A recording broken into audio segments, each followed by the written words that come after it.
Hello friends, and welcome back to my channel Art and Kristen. I'm Kristen. Today you can come and paint a watercolor iris with me. I have irises going in my backyard, and I just thought it would be a really good subject for sharing about clean edges versus soft edges, creating drama with your paintings, and layering since they're so textural and rich. Today I'm using Watercolor Block by Fabriano Artistico. It's a cold press paper. So first thing I did is create a very rough sketch. I don't recommend creating very clean lines or anything. I just think it adds more to the character of the painting. And then I like to soften up my lines a little bit before I start painting so they don't show up too much. Or sometimes I like to use a watercolor pencil so that my lines kind of disappear as I add in the water. Give my paints a little spritz and let's get started. So this first color that I'm using is actually Moonglow by Daniel Smith, and it honestly is just such a dreamy color when it dries because it granulates and separates, and you get several different pigment tones showing up in it. I want some of the petals to kind of soften into the background. So what I do is I have a wet brush. This is just a clean wet brush, and I'm just kind of softening these edges. Not all of them, just a few. And I'm also adding other tones and pigments into this Moonglow color. I don't like one solid color. I feel like it gets super boring. So I want to say I added some ultramarine and maybe even just a little bit of black just to kind of deepen it up.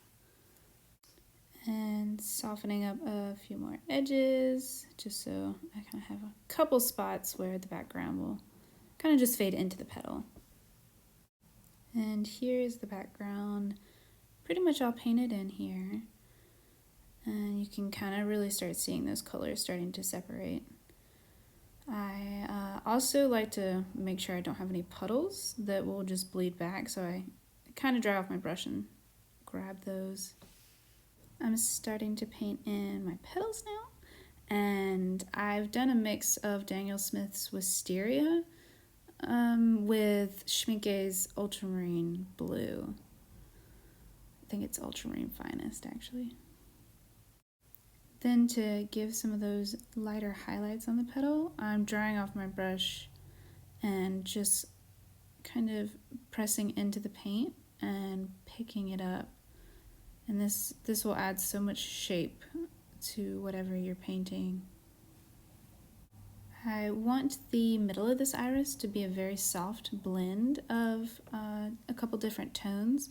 So what I'm doing is I'm wetting the area where I want the color, and then what I'll do is I will just disperse in and kind of tap in some of the tones, some of the different colors that I want to add.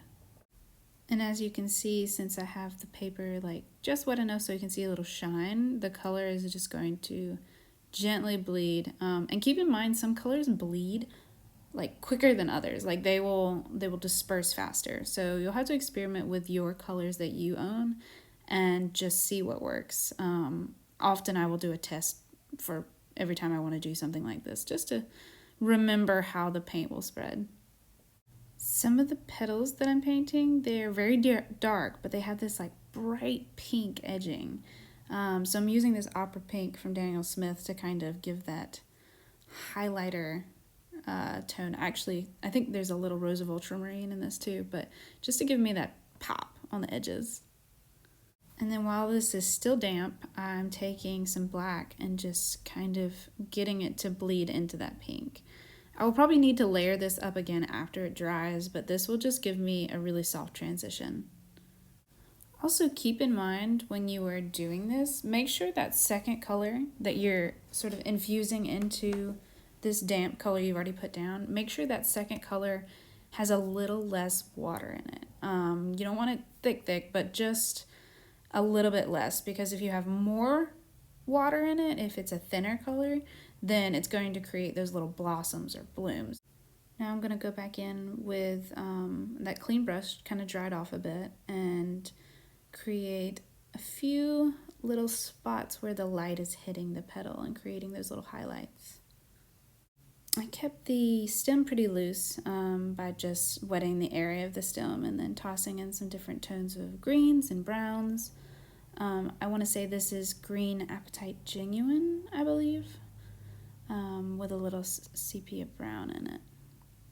I decided for this front feature petal to wet the petal first, just to make it very soft when I add in my tones.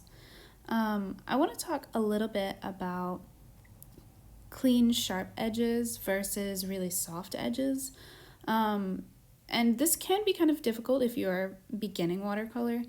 Your main thing you need to focus on is your amount of water that you are having on your brush. And different thicknesses of paint really don't make as much of a difference. It's really more how much water you have on your brush. So if you have too much water on your brush, you're going to end up with those puddles that immediately just plop down on your paper, and that is going to lose that crisp edge for you. And make sure too you are painting on a completely dry surface. So say you're working on another layer on top of what you've already painted, make sure that bottom layer is completely dry, and this will help you get those sharp edges, and then of course having something with a nice point. And then softening edges, to me, creates such a beautiful way to add drama to your painting. And what I mean by this is you attract your eye. Your eye is attracted to sharp things. And so I recommend having a few of those sharp edges where you want the eye of the viewer drawn, and then soften up some edges in the corners or on the edges, just to really kind of pull your eye toward the center where those sharp details are. And that just really adds a drama to your painting. And another way to add drama is to put your lightest lights and your darkest darks next to each other. So you can see even on the left here how there's a really dark petal and then a really light petal.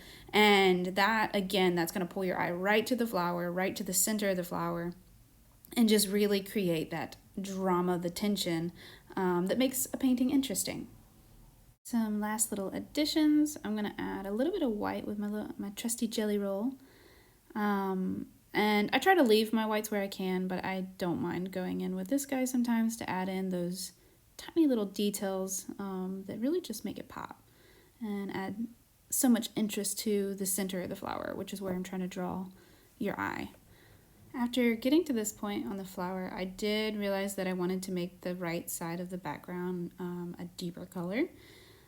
So I'm just very carefully going around the edges, and I'm really being careful not to scrub into the background and accidentally pick up any of that color.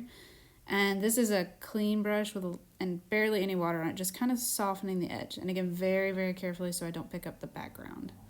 Here's our little iris, guys, all finished up. And if you guys have any questions at all, please feel free to comment below, and thanks for watching.